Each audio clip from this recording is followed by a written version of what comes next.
if they can slow down this very fluid Rice Vanguard's offense here, especially in the third quarter. Yeah, that really is the best word that describes how that first half has been for the Rice Vanguards. A lot of fluidity. Corteza starting the second half along with J.R. Raflores, Mark Sarangay, Kurt Lohera, and Puroy Katimbuhan. A foul against MJ Ayay. Oh, sorry, no, that's going to go against Will Macaloni. Second personal laban kay Will. Yeah, and this 5 on the floor for the Cagers really going more to experience. Much as Patrick Ramos has done well early in the first quarter, he's been silent in the second, and right now they're turning to their big guns from a veteran perspective. Itong Cagers. Kurt Lohera making that jumper his first field goal of the game, but the quick answer for Nueva Ecija. And that has been the story of this game. Each time Muntinlupa would get on a mini run, there's always an answer para sa Nueva Ecija. And they are so good that you're almost not surprised already that there's going to be a run answered by the Rice Vanguards. It's really just a matter of when another run is going to come for them.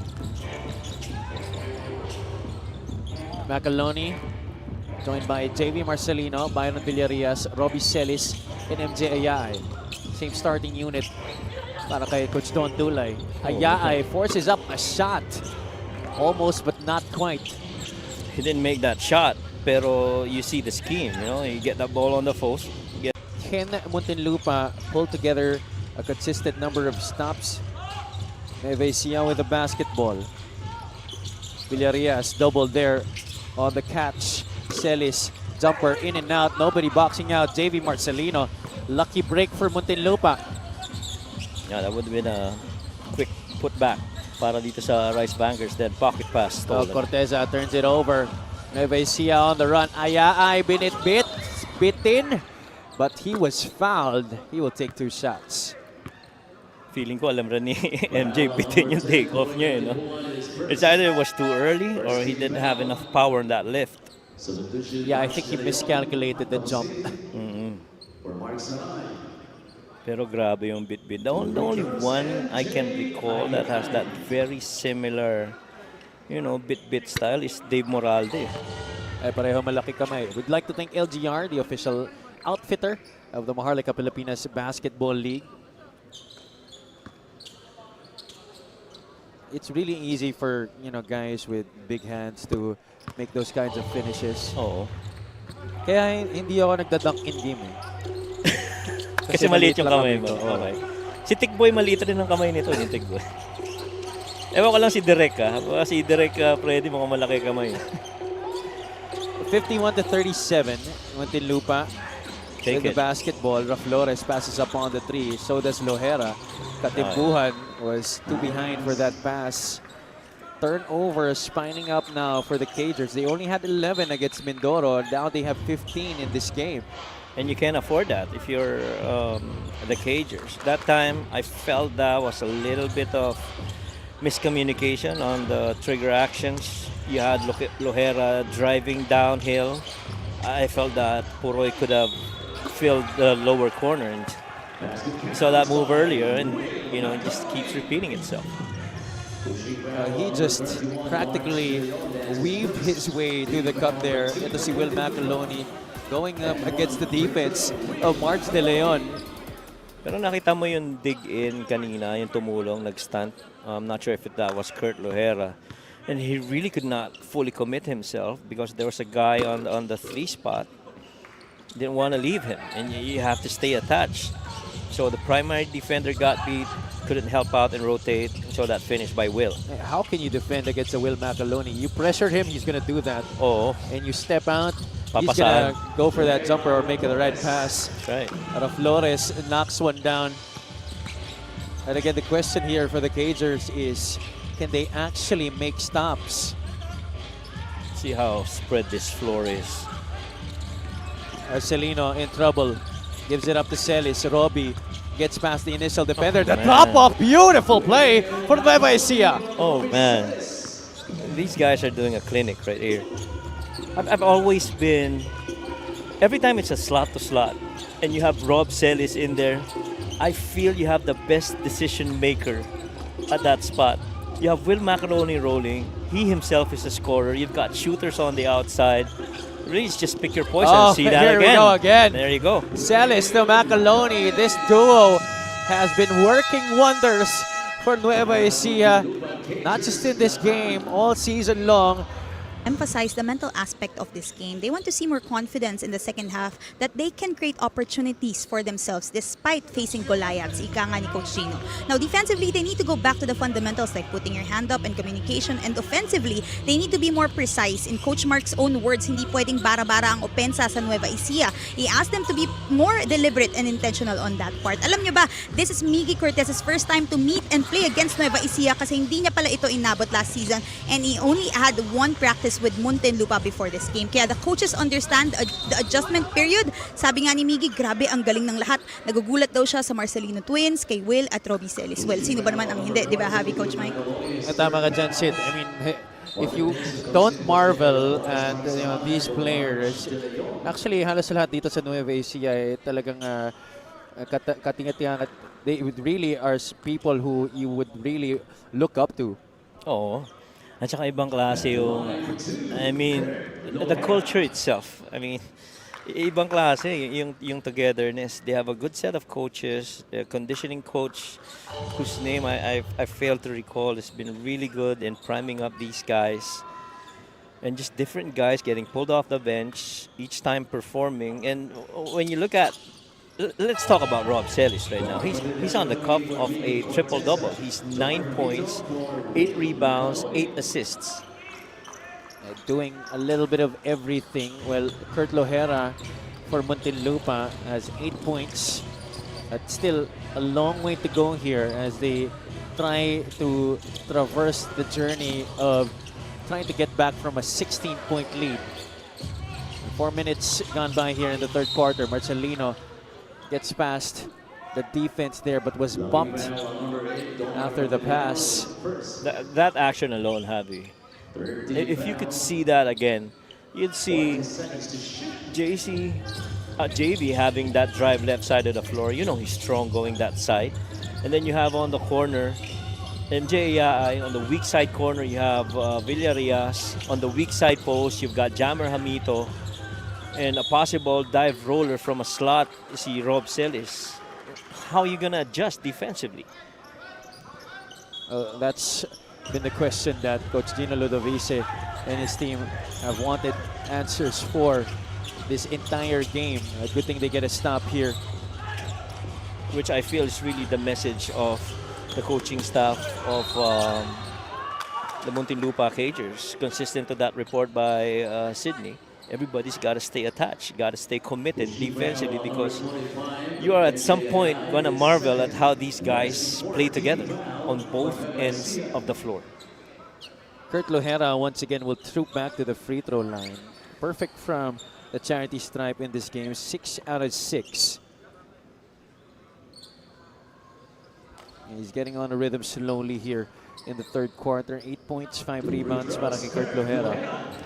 And the thing is, when you look at the field goal attempts, man, it's almost equal distribution.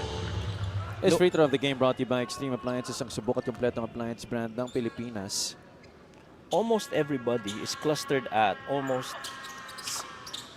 8 to 5 attempts per game. And these are the numbers of Lohera along with Mark Sarangay in that blowout loss the Mindoro Tamaraos in Pola.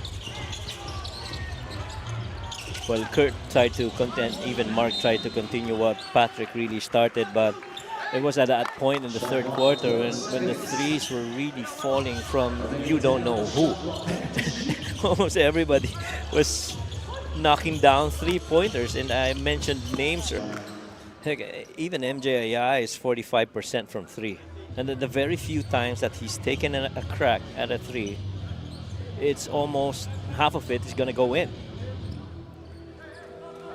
Almost a stop for Muntinlupa, but Ayay bails Nueva Ecija out.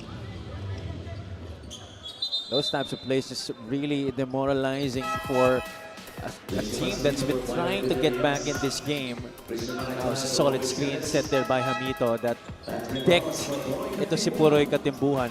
Oo. Grabe yung misdirection naman kasi dun sa baseline out of bounds na yun. Blindside screen eh. Yeah.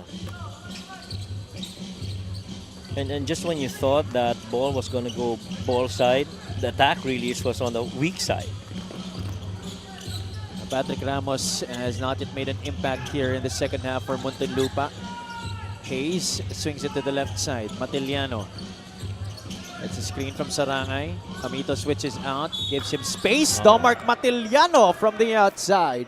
That might just be one of the purest execution for the Muntinlupa Cagers. A slot ball screen involving your strongest screener in Mark Sarangay and your best three-point shooter in Domark Matiliano. Now watch this. Matiliano was able to drain the three, and then watch Sarangay against, is that JC Marcelino? That was a foul.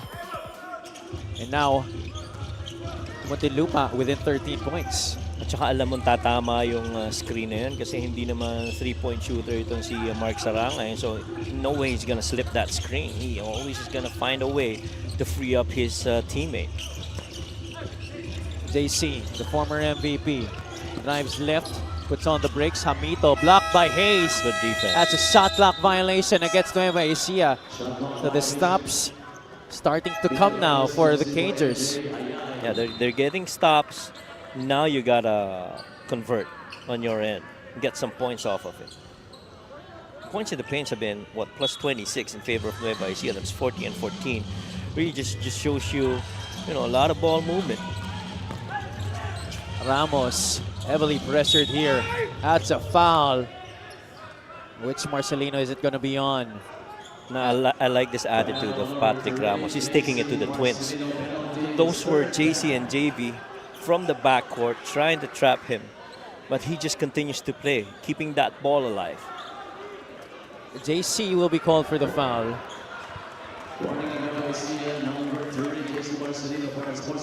And he gets a warning here. He was really disagreeing with the call.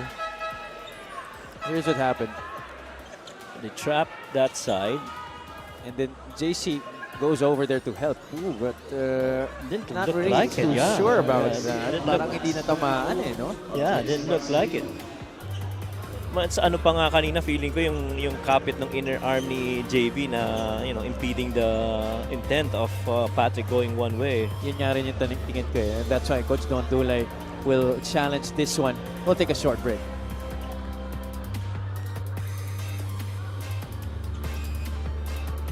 The last foul was on number 19, JB Marcelino.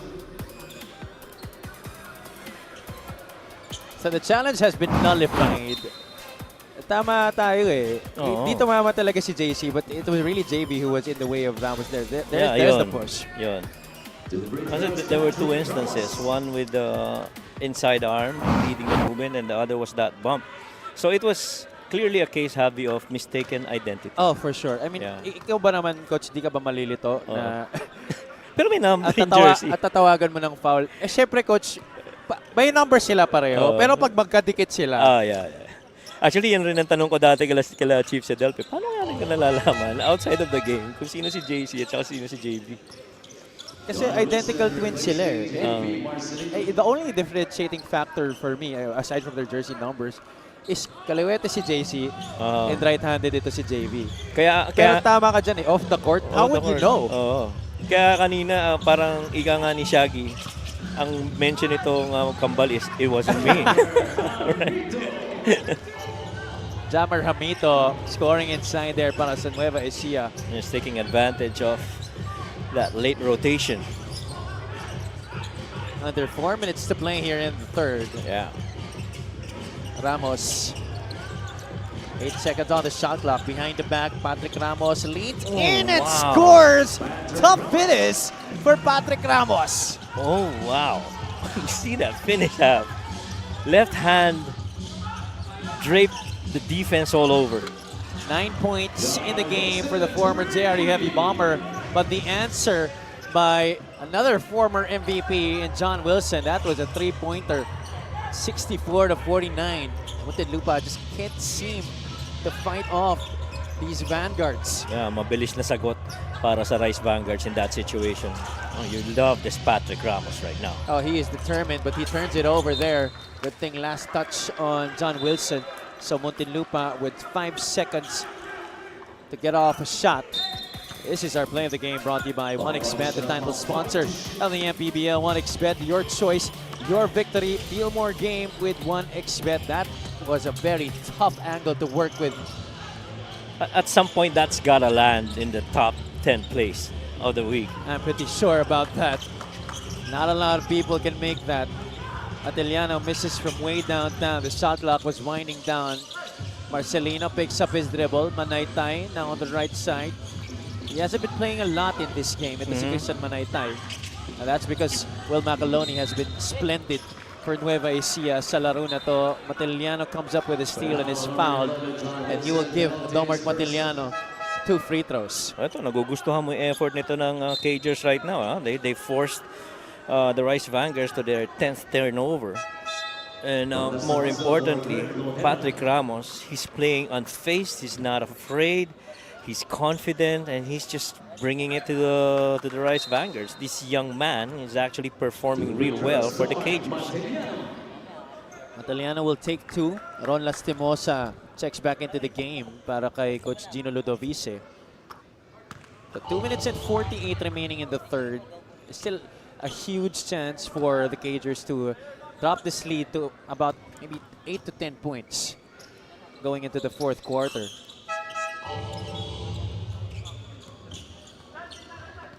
2 for 2 para kay Domark Matiliano, 64 to 51.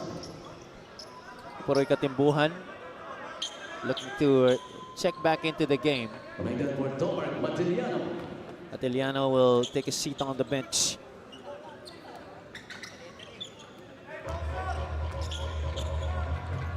JC Marcelino into their front court. Manaytay against another lefty in Hayes. Spin, the pass, the finish. Galing kay Billy Ray Robles. Everything just basic basketball right there. You drive down the gut. You always have that weak side corner, do a basket cut. And exactly Help the Billy helper, did it. right? Right. That's exactly what Muntinlupa did not do. And Hayes getting a score inside. The offense has been better. The looks have been more decent. Right. But the defense has been still inconsistent here at best para sa Muntinlupa. And I think that's more of the movement of the Rice Vanguards. That backdoor cut from the corner guy really puts a lot of strain on the weak side defender. He's got to cover either that dive or a shooter that's gonna drift to replace him on the corner. And that's why you have to be very wary of those weak side movements. Hayes dives for that ball. Hayes will go all the way. He's hammered there by Jamar Hamito. And Arvin Hayes did not like that at all. And Marvin was playing a lot of effort on that last play. He just didn't like how, he got attacked on that shot. Hinataw talaga siya. Definitely no play on the ball. And both players very hard-nosed. And Marvin, as good as he is, at some point he didn't like that foul. That pretty much looked like a play on the head. Yeah.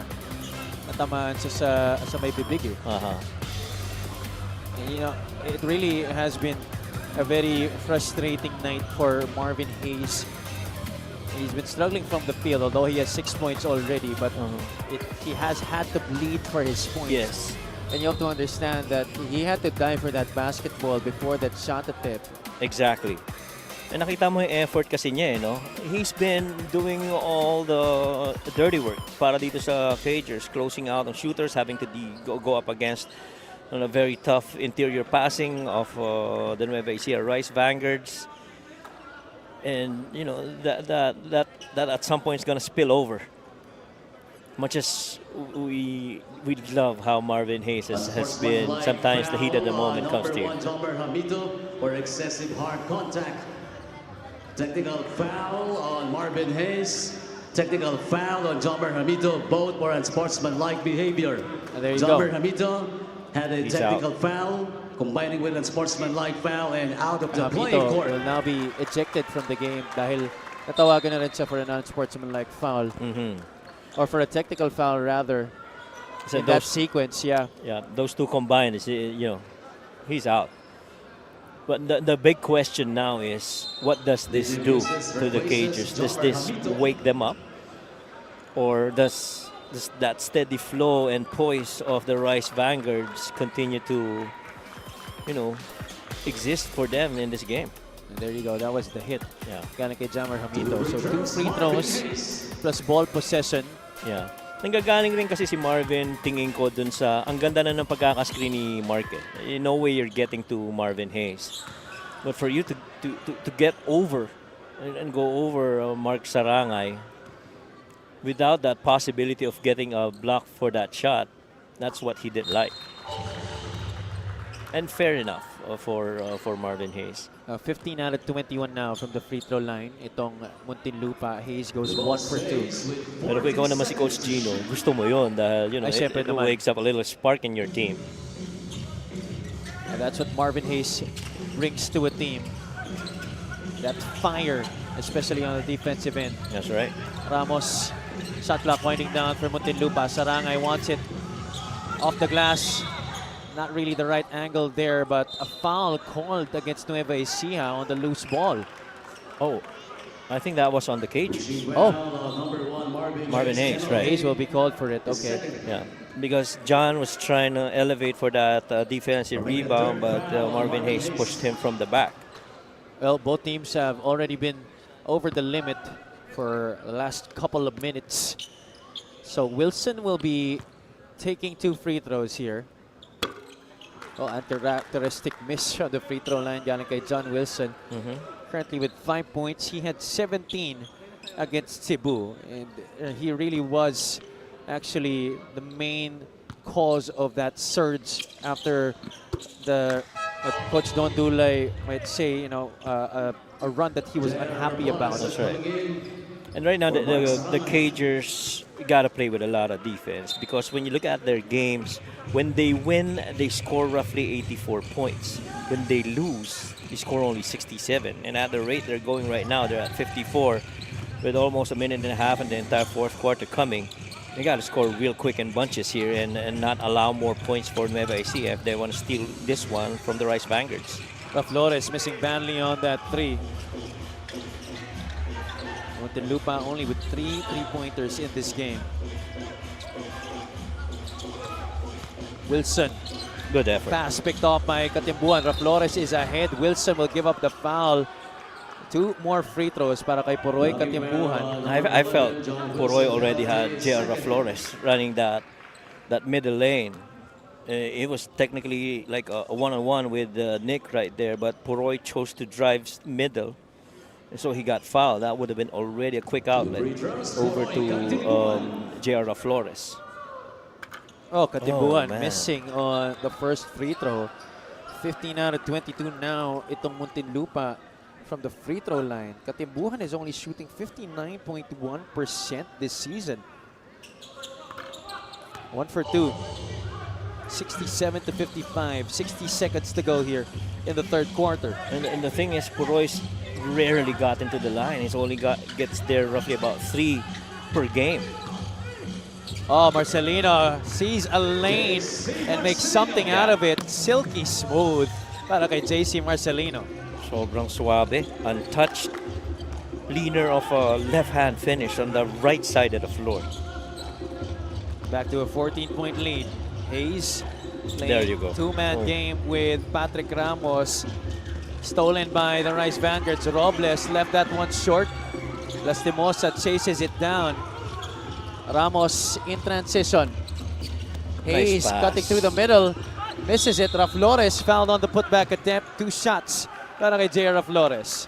The Cagers are actually making the right plays. Defending on one end and finding an open guy the other way. They're just really not making it. Or at least for those last 2 sequences, defense to offense.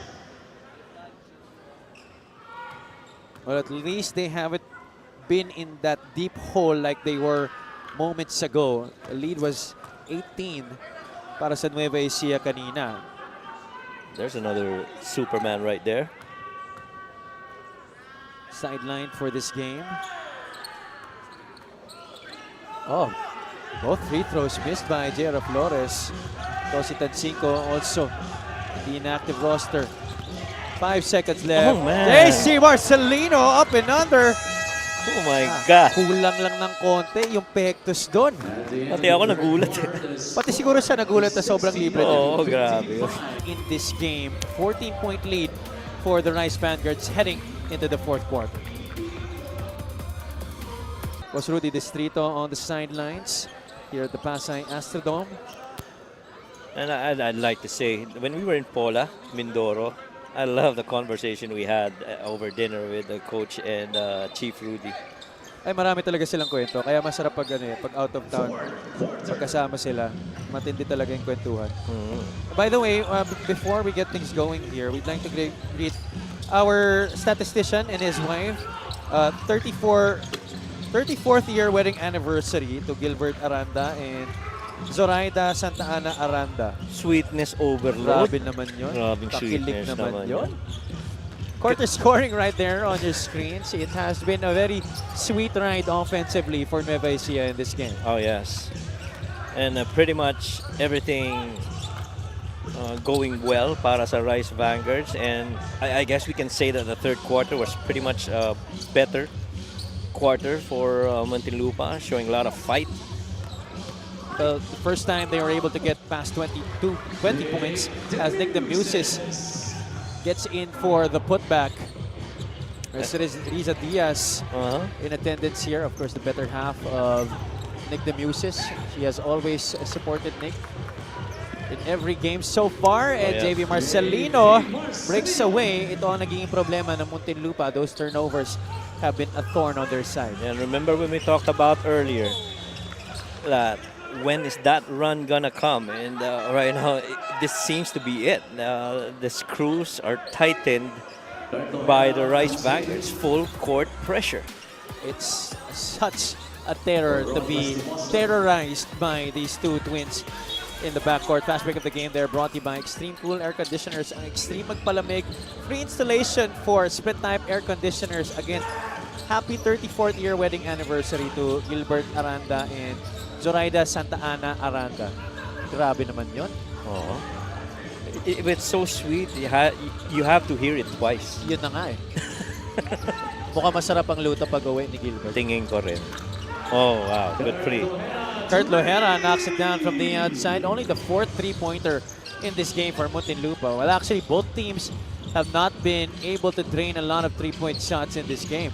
Both Cagers actually holding their own, but you got to play a lot of defense and be Ramos. very good. Oh, nice help defense shown there by the Muses that made it hard for Patrick.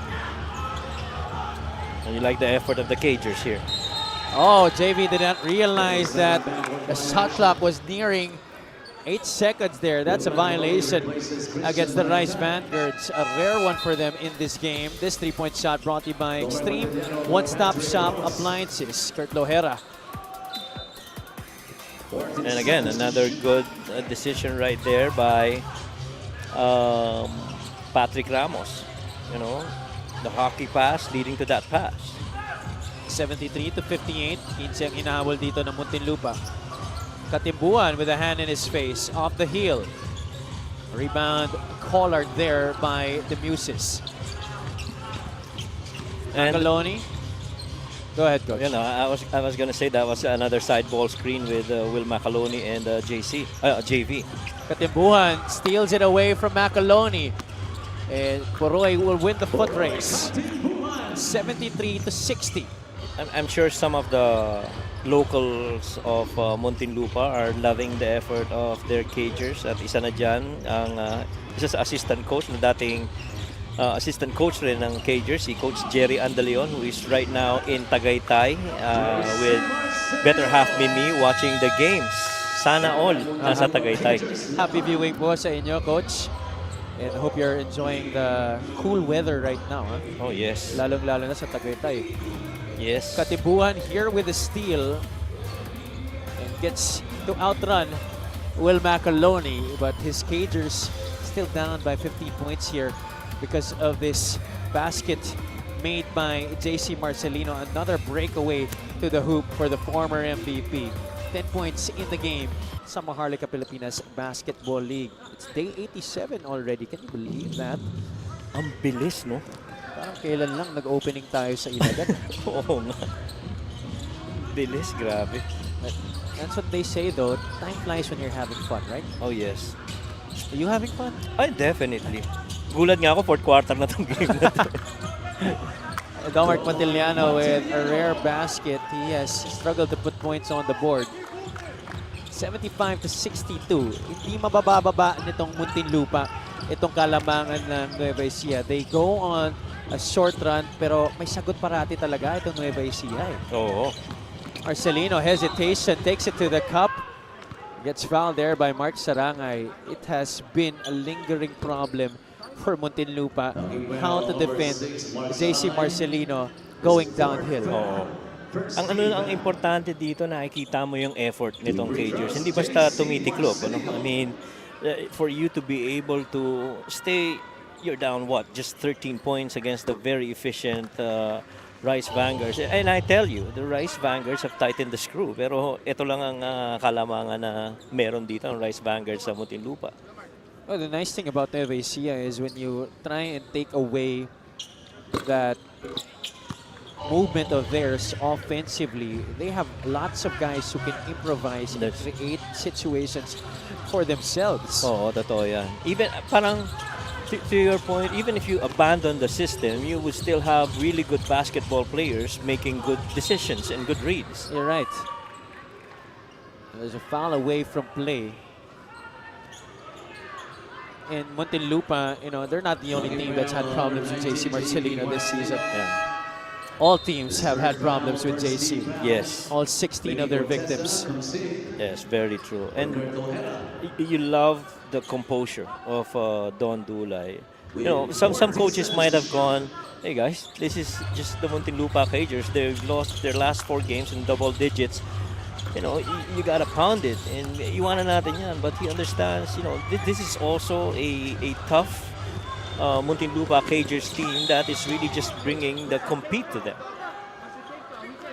Patrick Ramos arguing that he got all ball there, hacked JV Marcelino. It's such a lovely sight watching these twins go in the open floor. Yeah, but you equally love the Cagers picking up their opponents after the twins go down. At the end of the day, you know, you love to compete, but it's really just basketball that brings these guys together. They're not going to challenge. Coach Gino Ludovice almost did. 2 free throws right now awarded to JV Marcelino. Marcelino knocks down the first. Hey, Coach, you know, JV Marcelino has now stepped into that main point guard role para sa Nueva Ecija. How have you seen him fare in that role for Coach Don Dulay? Well, I think he's doing real good. I love the support as well that's given by their team, and it's only a matter of time before you know you get more production, not just from him but even from the other guys. And importante rin talaga yung buy-in ng mga players. Kurt, that's Miggy with a 3. Offensive rebound to Montiliano. Ramos almost traveled. Shot clock did not reset. That was definitely a travel right there. And just like we talked about Coach Don Dulay, about Coach Gino and Coach Mark continuing to, you know, guide the young man in Patrick Ramos. We're now approaching the halfway point here. And timeout will be taken by Coach Don Dulay and the Nueva Ecija Rice Vanguards. 17 ang kalamangan dito ng Nueva Ecija.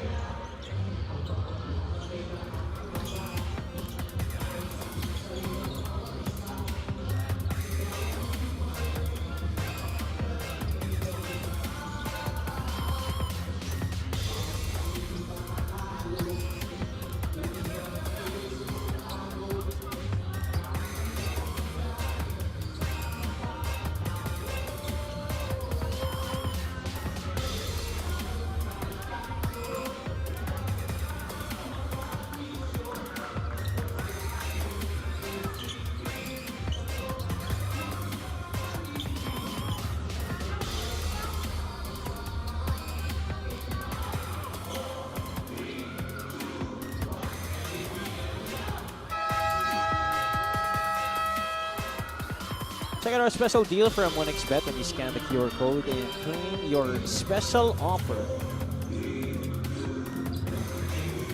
Balik tayo dito sa Pasay Astrodome for our Monday triple header. Happy viewing to everybody watching on Facebook, YouTube, and on Solar Sports. Good evening to everybody. This is Harry Balanya joined by Coach Mike Perez and Miss Sydney Crespo. NUEVA ECIJA enjoying this double-digit advantage. They've enjoyed this lead throughout the game. It's really been a dominating showing once again para sa kanila. Agree. And again, yung fluidity on the offense, yung tightening the gaps and the screws defensively. Coach Vince Harder just got a tech after, he was trying to be heard, saying that there wasn't a foul on that last call on Patrick Ramos as he got ball. Celis gets the ball with the pressure release, but Hayes now heavily guarding him on top. 9 points, 9 rebounds, 8 assists on the cups of a triple-double. Can see Rob Celis. Oh, look at that handle by Celis. Lemuses the extra pass to JV. Marcelino misses from the outside. Robbie Celis with rebound number 10.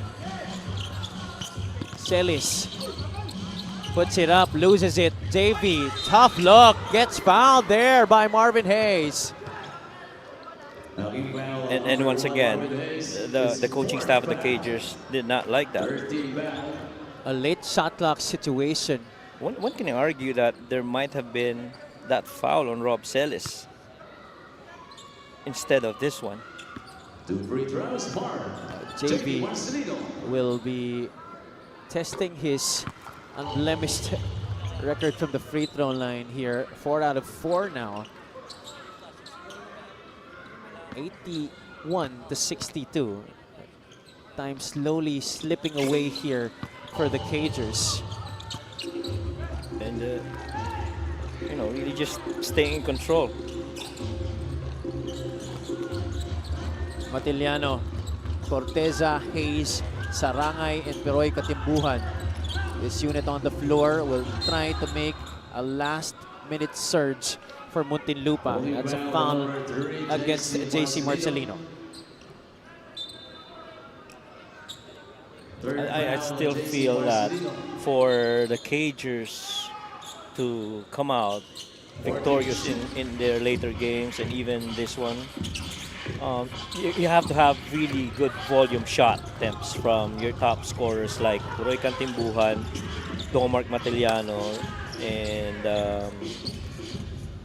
even Patrick Ramos and Kurt Lojera. Pero ikaw ba, Coach, if you were to decide, if you were the coach of a team here in the MPBL, if you were to decide yung schedule ng team mo, would you have the same type of schedule that Muntinlupa had? Yung medyo teams at the bottom of the team standings ang unang mo makakalaban, tapos yung malalakas bandang gitna na? It could work both ways. I mean, if you're a team like Muntinlupa who parang late na rin na form itong team na to, you'd like for the lighter assignments muna as you try and build up your habits, your traction for your team, and so that by the time you get to the top tier teams, more or less ready ka na, no? It's really a matter of conditioning the mind that we're building up because the schedule's going to get tougher mid of the season. Now, if you're already a built team, you're ready for anything. I'm sure wouldn't matter kung sino yung unang makakalaban nila. They wanna go at it immediately, and it's always it's cliche to say that in order to be the best, you have to beat the best. But really, that's how it is, and I think ito rin yung take-away dapat ng Cagers dito sa laban nito. Oh, Cortez's pass picked off there by JP Calvo. And the turnovers, Coach, that has been one thing that Muntinlupa has not done well in taking low that number. Only 64 points so far for Muntinlupa. Tsaka yung nakikita mo yung usapan na defensively para dito sa NUEVA ECIJA Rice Vanguards. Kumbaga, don't worry, man. You stick to your guy. If you get beat, I'm gonna be there. Oh, what a pass. Oh, the Muses could not finish trying to get his own miss back, but that's off Mickey Corteza. So, even the breaks of the game, coach, not really going the way of Muntinlupa. Sabi nga ng mga some of the really good coaches, you have to be very good decision makers to win a game, and two, you have to have luck as well. And that time around, it wasn't on the side of the Cagers. Katimbuhan getting a rare basket in transition there. 10 points now in the game for Muntinlupa's lead point guard. I gotta take Chan that. is in the game for the first time. Almost drained that from the outside. One of my personal favorites in trailer threes and on slips, Tyrone Chan. March De Leon getting that jumper to go. Well, ito si Tyrone Chan talagang magagamit ko rin talaga eh. Dahil may tira sa labas, he can really mix it up inside. And a very serviceable big man defensively as well. Yes. Kasi yung mga bigs ng NUEVA ECIJA, like you look at Will Macalon, you have Christian Manaytay, Tyrone Chan, among others.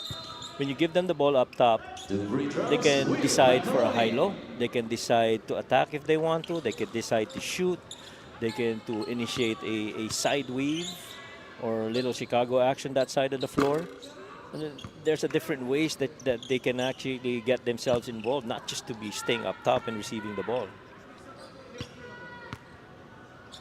Which is why, si Will Macalonians, I got to watch the last season, the Pampanga versus Nueva Ecija, that home game in Nueva Ecija. Will Macaloni was single coverage on Balti Baltasar. He had a hard time, but so did Balti Baltasar, until such point that really just the firepower really coming in. Well, he definitely has a lot more help around him this year, especially at the big man spot. Well, Nueva Ecija has really shored up the roster in every position possible. As Corteza drains his first three-pointer of the game. 13 points pa rin ang lamang dito ng Nueva Ecija. Under 2 minutes to play in this game. And you know, one other guy who's actually benefited stint here in the Rice Vanguards, which I feel has really responded well, JB Bahio from last season. Agdarie, their scores for Nueva Ecija, extending the lead to 15. Lohera knocks it down from the outside. Back-to-back threes for Muntinlupa. It might be a case of too little, too late for the Cagers. Right. And we said it earlier, when the Cagers win, they score roughly about 84 points. When they lose, they score only 67. Right now, this is so much better than that 67-point output for the Cagers. So at a certain level, you have to appreciate the effort of the Cagers as well. Ramos able to get it off JP Calvo there. 21 seconds to shoot. Tama naman yan.